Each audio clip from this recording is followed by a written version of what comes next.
mengungkapkan asal-usul nenek moyang Indonesia berasal dari wilayah Tiongkok, tempatnya daerah Yunan.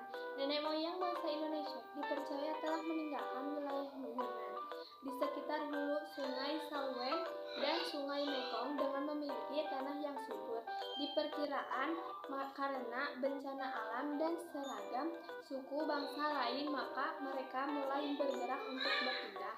Nenek moyang bangsa Indonesia memiliki kebudayaan kelautan yang sangat baik, yakni sebagai penemu model asli perahu bersadik yang menjadi ciri khas kapal-kapal bangsa Indonesia saat itu. Penduduk Australasia yang masih termasuk dalam wilayah Kepulauan Nusantara kemudian menetap dan akhirnya disebut bangsa Melayu di Indonesia. Orang-orang inilah yang menjadi nenek moyang langsung dari bangsa Indonesia sekarang. Para ahli yang sepakat dengan teori ini antara lain J.R. Logan, R.K. Gillibrand, J.H.C. Kerr, dan J.R. Foster. Dasar utama teori Yunan adalah ditemukannya kapak tua di wilayah Nusantara yang memiliki ciri khas yang sama dengan kapak tua di wilayah Asia Tenggara. Penemuan tersebut menandakan adanya proses migrasi manusia di wilayah Asia Tenggara kepulauan di Nusantara.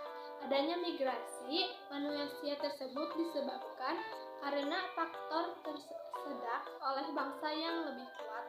Berdasarkan peristiwa tersebut, teori Yunan menandakan ada 3 gelombang kedatangan tersebut, Melayu dan Melanosoid. Teori Nusantara.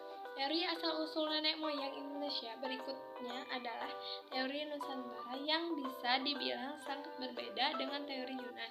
Teori ini menyebutkan bahwa bangsa Indonesia berasal dari wilayah Indonesia itu sendiri, yakni tidak melalui proses migrasi dari daerah manapun.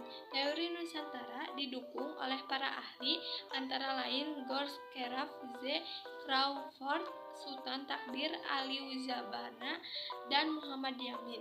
Dasar utama teori Nusantara adalah berdasarkan pada bangsa Melayu yang merupakan bangsa dengan peradaban yang sudah tinggi. Anggapan tersebut didasari pada hipotesis bahwa bangsa Melayu telah melewati proses perkembangan budaya sebelumnya di wilayahnya. Jadi kesimpulannya, bangsa Melayu asli di Nusantara yang akhirnya tumbuh dan berkembang dengan sendirinya tanpa adanya perpindahan ke wilayah tersebut. Teori out of Taiwan. Teori asal-usul nenek moyang Indonesia. 4 teori asal-usul nenek moyang Indonesia ini hampir serupa dengan teori sebelumnya. Teori out of Taiwan mengungkapkan bahwa asal-usul bangsa Indonesia adalah berasal dari Kepulauan Formosa atau wilayah Taiwan.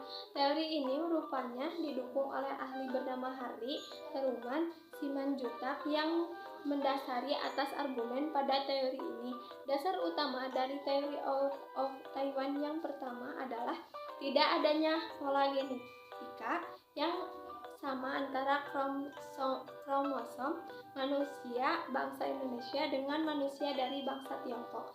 Masih berdasarkan teori ini, bahasa yang digunakan dan berkembang di Nusantara adalah bahasa yang masuk dalam rumpun bahasa Austronesia. Bahasa rumpun Austronesia ini digunakan oleh para leluhur bangsa Indonesia, terutama yang menetap di Pulau Formosa. Jadi dari segi bahasa sudah jelas bahwa orang-orang Nusantara mengadopsi budaya Austronesia dan mengembangkan hingga menjadi bangsa Indonesia seperti saat ini. Yang keempat, teori out of Africa adalah teori asal-usul nenek moyang Indonesia yang lebih berbeda dari versi teori-teori sebelumnya. Teori ini mengungkapkan bahwa asal-usul nenek moyang bangsa Indonesia berasal dari Afrika. Anggapan ini berdasarkan pada kajian ilmu genetika lewat penelitian DNA, mitokondria, gen perempuan dan gen laki-laki. Mereka kemudian bermigrasi dari Afrika hingga ke wilayah Australia yang sudah mendekati wilayah Nusantara. Teori ini kemudian mengungkapkan bahwa bangsa Afrika bermigrasi atau melakukan perpindahan menuju Asia Barat sekitar 50 sampai 70 tahun yang lalu. Pada sekitar tahun itu, bumi sedang memasuki akhir dari zaman glasial, yakni ketika permukaan air laut menjadi lebih dangkal karena air masih berbentuk glaster. Pada masa itu, memang memungkinkan manusia untuk menyeberangi lautan hanya dengan menggunakan perahu sederhana. Perpindahan bangsa Afrika ke Asia kemudian terpecah menjadi beberapa kelompok. Ada kelompok yang tinggal sementara di bagian wilayah timur, tengah atau Asia Barat dan Barat Daya, dan ada kelompok lain yang bermigrasi dengan menyusuri pantai semenanjung Arab menuju India, Asia Timur, Australia, termasuk Indonesia. Fenomena tersebut diperkuat dengan penemuan fosil laki-laki di bagian wilayah Lakemul. Selain itu, ada dua jalur yang diperkirakan menjadi wilayah yang ditempuh oleh bangsa Afrika di masa itu, yakni jalur untuk menuju lembah Sungai Nil. Wilayah tersebut melintasi semenanjung Sinai, kemudian ke bagian utara melewati Arab, Levant, dan jalur yang juga melewati Laut Merah.